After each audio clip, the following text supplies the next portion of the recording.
This is open G, 4 strings. This is a nice old Harmony solid spruce top, new bridge, tenor guitar that I put uke strings on specifically to get me into this tuning. This is open G. Open G is the ruling 4-string open tuning. It's the same as the 5-string banjo without the 5th string. D, G, B, D. These 4 notes, you can play all the bugle calls.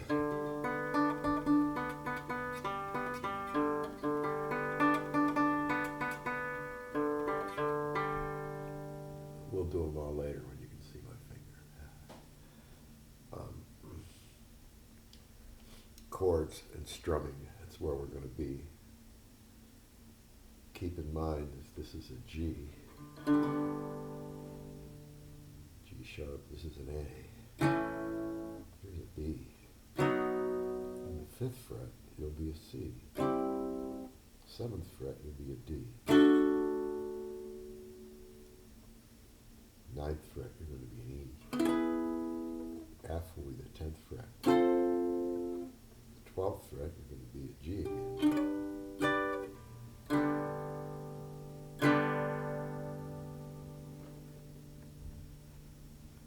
Keep in mind,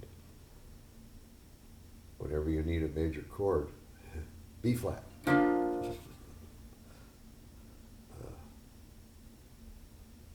A flat. F. It's right there. If you're doing stuff up here, if I'm playing, let's say, this chord up here as an F, and I need a C, well, I don't have to play this C, I can play this C. Okay, let's look at the chords of the 1st position. I'm not looking at this. I've got to keep looking at the screen. All right, chords of the 1st position.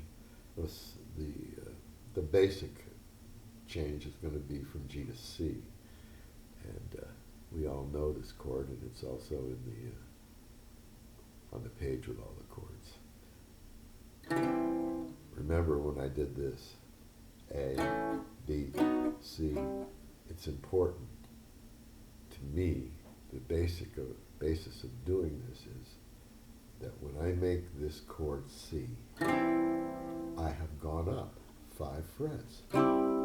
C, la, la, la, la. When I make the chord D, I'm going up 7 frets. When I make the chord F, I'm going up 10 frets or back 2. It always will add up. Here's a D, here's a D, that's a full octave. That means D to D is 12. Let's see. Let's go to 5, 4, 5, 4, 3. 5 and 4 is 9 and 3 is 12. It'll always add up. Now, this first chord, C, keep this in mind on any chord. You don't, these are both Ds. Whatever you do to one D, you could do to the other. In 6-string open tunings, it becomes even easier, but okay. If you look at a banjo book, they'll show you that this is the C, the full C. But you don't have to play this string, and by leaving the string open, you've added another note to your chord because you had 2 notes the same. They were both D, they were both E's. Leave this one off. Now you have it's like a mellower chord. This is right on straight up harmony chord, but without fretting the 1st string on the 2nd fret. It's still a good chord and it's easy to make. It's also the basis of rhythm and rock and roll.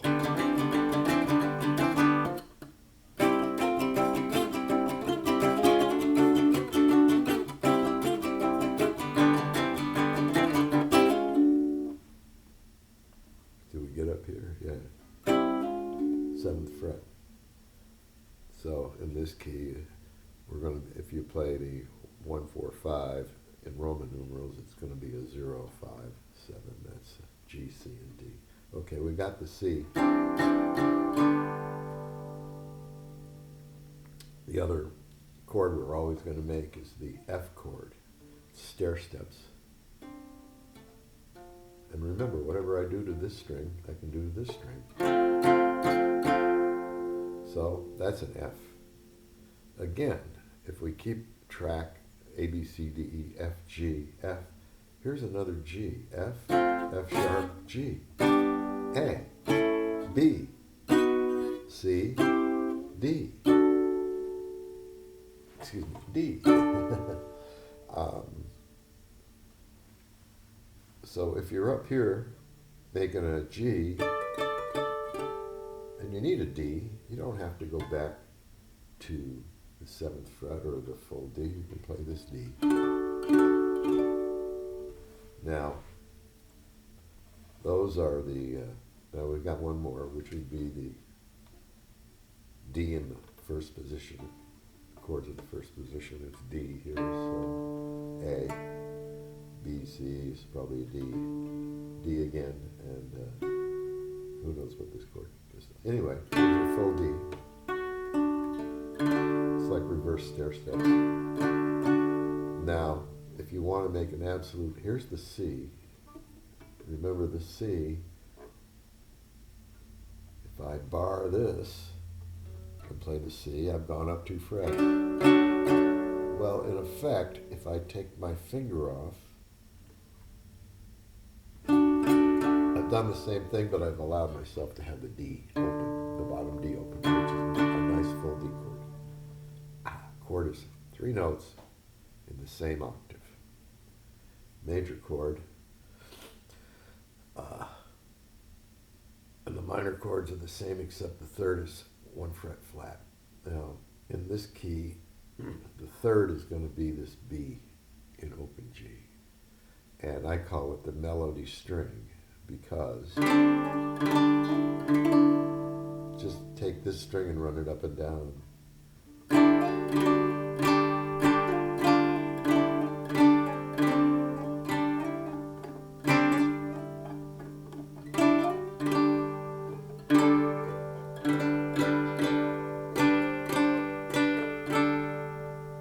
Doing the healing music thing, right?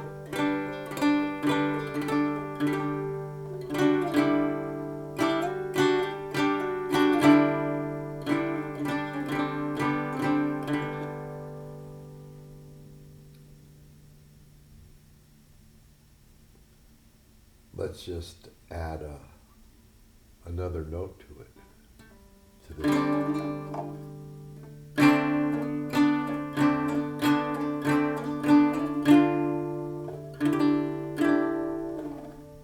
So let's talk about learning. If, to me, you can learn in the true sense of educational learning, where everything is laid out and you're doing things strictly on an intellectual basis. I don't do that pretty much. I learn the basics of what I'm trying to do and then do the rest myself, and it involves play. To play an instrument and to learn how to play an instrument, to me, you need to learn how to play like a child. A child learns by making mistakes. You run till you fall down, and then you learn to watch where you're going. Making mistakes is almost the true root of learning, and you have to be able to allow yourself to make mistakes. So you need to be in a room or in an environment where you can make any kind of noise you want and not be self-conscious about it. That's hard to do in these days. But basically, playing around, fooling around, messing around, experimenting, and that will lead to mistakes, and the mistakes are what will cause you to think enough to learn. Teflon was a mistake. High-speed steel was a mistake. Sticky notes are a mistake. In R&D, the mistakes are the gold. If it doesn't work out the way you're planned, there's something there you could learn. We're going to stay up here in the first position mostly. Again, let's look at a minor chord. The easy minor chord is going to be the E minor. That's basically a C with your the B string unfretted. And that's the core of Foggy Mountain Breakdown.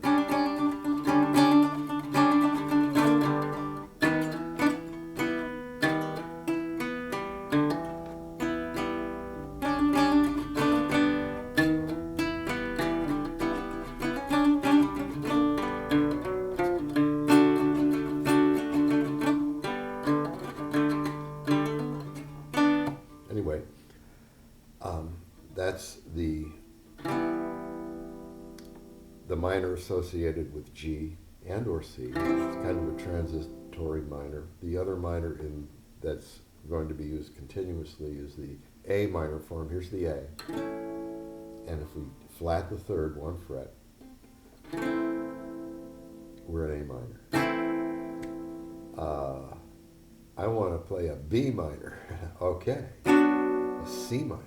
A D minor. Remember, there was a B, C, D. Same thing. E minor, F minor, and again a G minor. Just to fool around here.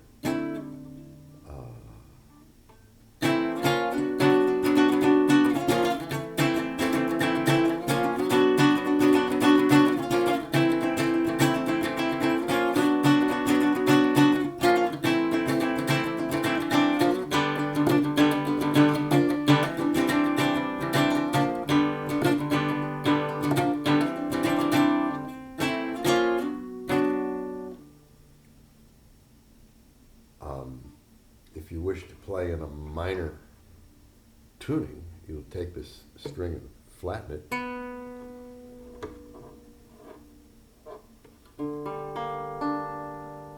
Now everything is a minor. If I want to make the major, I'll just fret this.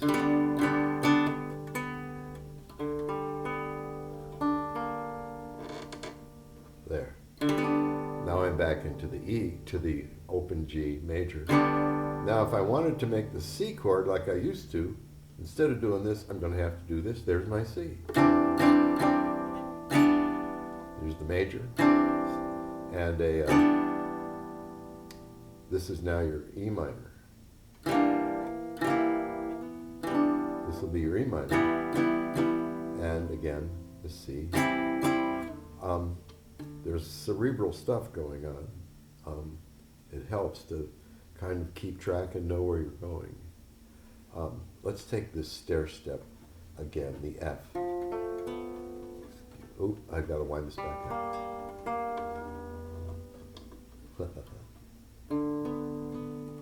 There we go. If we take the F chord, what can we do with it? If I keep these two fretted, and I'm not even going to bother with this.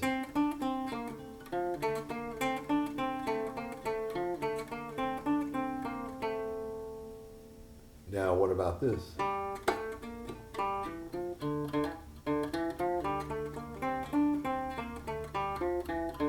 From here, you can try playing scales in the key of the chord that you're in for fun, but I'm not going to bother.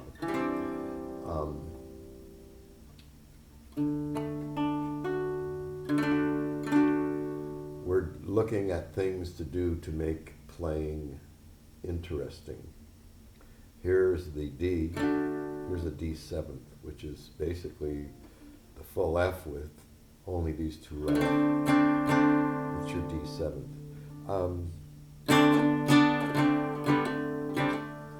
Let's look at something that we can do to break up almost any fretted chord in the first position. Here's the minor chord. called a hammer.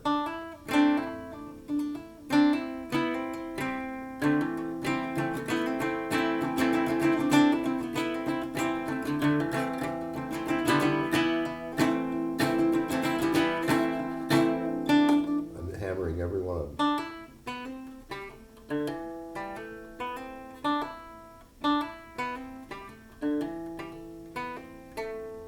It's a melody, isn't it?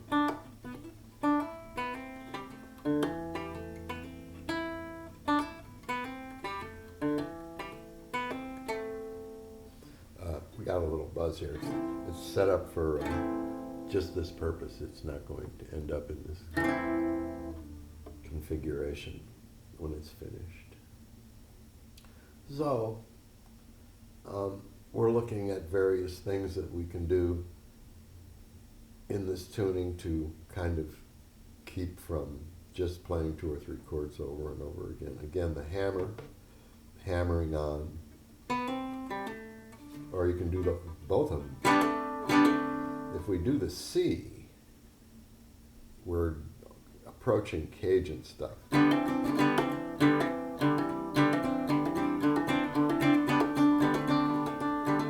that one.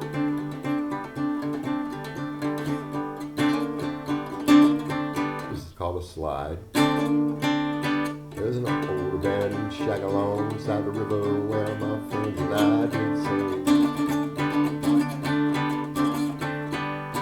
When I left, they said bye. They be coming down to see me in the spring. Let's take the C chord. Leave it just like this and run it up 2 frets.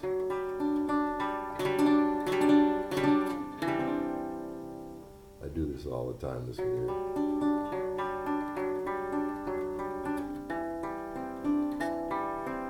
It's just the 2-fingered C chord up to, so it's a really strange D is what it is.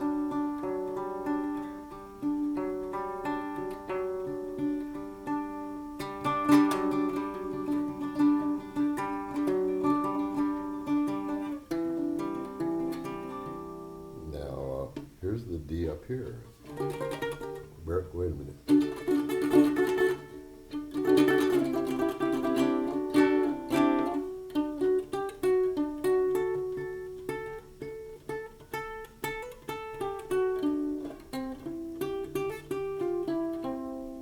Again, if we use this stair step, and I'm buzzing a little bit, don't mind me.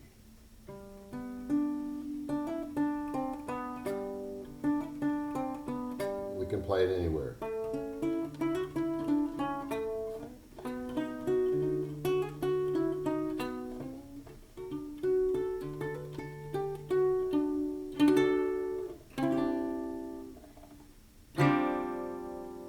So there's some things to work on and think about in the open G tuning. This is if you know what you're doing in this tuning with a mandolin or a tenor guitar or a ukulele, you can pick up a 5-string banjo and play it.